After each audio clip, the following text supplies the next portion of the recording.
Whether you're a full-on Swiftie or an occasional listener, you have to admit Taylor Swift's new album, Midnights, relates to almost everyone in some way or another. The single Anti-Hero has a line that really inspired us. In the song, Taylor sings, "Did you hear my covert narcissism? I disguise as altruism, like some kind of congressman, tale as old as time." Now, psychologist Dr. Ramani did a breakdown of Taylor's Anti-Hero music video and mentioned that Taylor may not be using the term covert narcissism correctly. But this lyric got us thinking, do narcissists disguise their narcissism as kindness? How do they do this? And what can we look out for? In 1987 and 1992, David Buss led 2 studies to determine the different manipulation tactics. His research revealed that there are 6 most common tactics used to manipulate others. So without further ado, here are 6 signs someone is faking kindness and masking narcissism based on Buss's studies. Let's go. Give them the old razzle dazzle. One of our writers used to work at a bank and gave us some really cool insight. While you're working, you have to keep an eye out for everyone who might rob the bank. They're told to look out for overly shy, overly rude, and overly nice people. What? Yeah. In Buss's studies, charm was one of the most common manipulation tactics used on others. Essentially, the manipulator fakes good or is overly nice to distract you from what's really going on. Back to the bank robber example. It may not be the classic black ski mask and sacks of cash scenario you're used to, but what if a customer is overly nice to a teller to distract them from noticing he gave her a fake ID? This can also be a sign of a narcissist faking kindness. It's a ploy to distract you from their selfish priorities. Mom. A lot of parents tell us, if you don't have anything nice to say, don't say anything at all. Well, when does that go too far? Sometimes people will remain completely silent and won't even respond even if directly addressed. This is famously known as the silent treatment, which is a second manipulation tactic Buss found. The 1998 study on the silent treatment defines the tactic as composed of mostly avoidance and eye contact and absence of verbal communication. During the study, participants were asked to list behaviors that happened while giving or receiving the silent treatment. The researchers found that when receiving the silent treatment, their participants felt that their need to belong, their self-esteem, their control, and their status were all at risk with the person giving the silent treatment. Now, add the narcissist. They understand this and use the silent treatment as a tactic to make others look to them for hits of dopamine like being included or getting approval. This in turn helps boost the narcissist's self-inflated ego.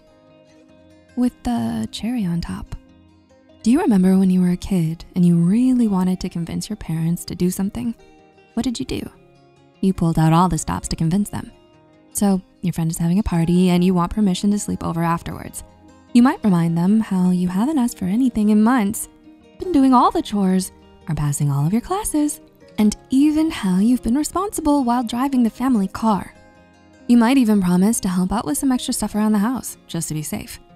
This is similar to something narcissists use to manipulate others called coercion, which is Buss's third tactic.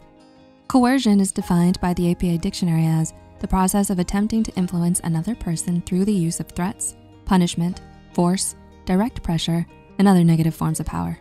So instead of giving reasons why someone should or shouldn't do something, you're basically making the person feel bad about themselves or blackmailing them in some way just to get what you want.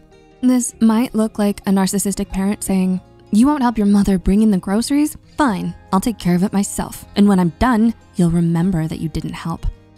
Dark, I know. But this is a common tactic narcissists use to sneak around boundaries and still get that yes from you. It just makes sense. There are a lot of logic-based personalities out there. Check out our video on the MBTI personality types broken down to learn more about them. Sometimes narcissists can lean on logic to reason with someone and manipulate them. This is Buss's fourth tactic. Let's go back to our buddy, the bank robber. Instead of slipping the teller a fake ID, he decides on doing a full-on heist, but he needs a partner. He asks a friend, Leon, who immediately, and rightfully I might add, said no. To reason with Leon, the robber says that Leon will be able to pay off his debt, his bills, and move into a bigger home for his family. Now, is this true? Not necessarily, and especially not if they get caught, but it is reasonable to say that if you have a lot of money, you can pay off debt and bills. High risk, high reward. That reasoning is how the robber is manipulating Leon. A narcissist can do the same to get what they'd like from you, especially if you're a sensible, logical person. Back in time. If you watched How I Met Your Mother, you know Barney Stinson loved a good challenge to pick up a lady. One challenge he took on was picking up a girl at a bar while talking and acting like a literal infant. Depending on who you are, this might be your deal. No kink shaming here, but if your partner is acting like a baby as a way to get what they want, that's a different story. Psychologist Sigmund Freud discovered this phenomenon of regression and found that this is an unconscious reversion to an earlier time in life. It can be either temporary or long-term. This is a defense mechanism to help cope with more difficult emotions and situations rather than working through them in a healthy manner. This could look like a narcissist whining and raising their voice to manipulate you into dropping the argument. This is the second to last tactic discovered by Buss. You won't believe the last one. Now, it's personal. The final tactic Buss uncovered is debasement, which is a fancy way of saying bringing you down. If a narcissist using debasement to manipulate wrote anti-hero, the chorus might be, it's you, hi, you're the problem, it's you.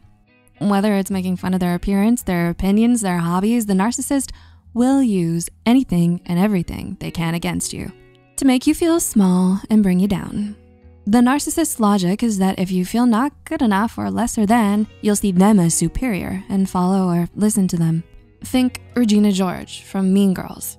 She kept everyone close enough so they knew that they were in the inner circle, but she'd insult them every so often so they continued doing things for her and seeking her approval. Taylor says she can't look directly in the mirror, but she just called out her biggest flaws and insecurities for millions to hear. Thanks, Taylor, for showing us how important self-reflection is. Now, all of this isn't to say that true kindness doesn't exist out there. We're simply bringing light to the fact that narcissists can take your kindness for granted or use it for their benefit. This is why it's so important to learn how to differentiate true and forced kindness. Are there any other telltale signs of a narcissist faking kindness that we didn't mention? Tell us below. If you made it to the end of this video, drop a hero emoji in the comments. As always, keep your eye on site for more Psych2Go content. Until next time.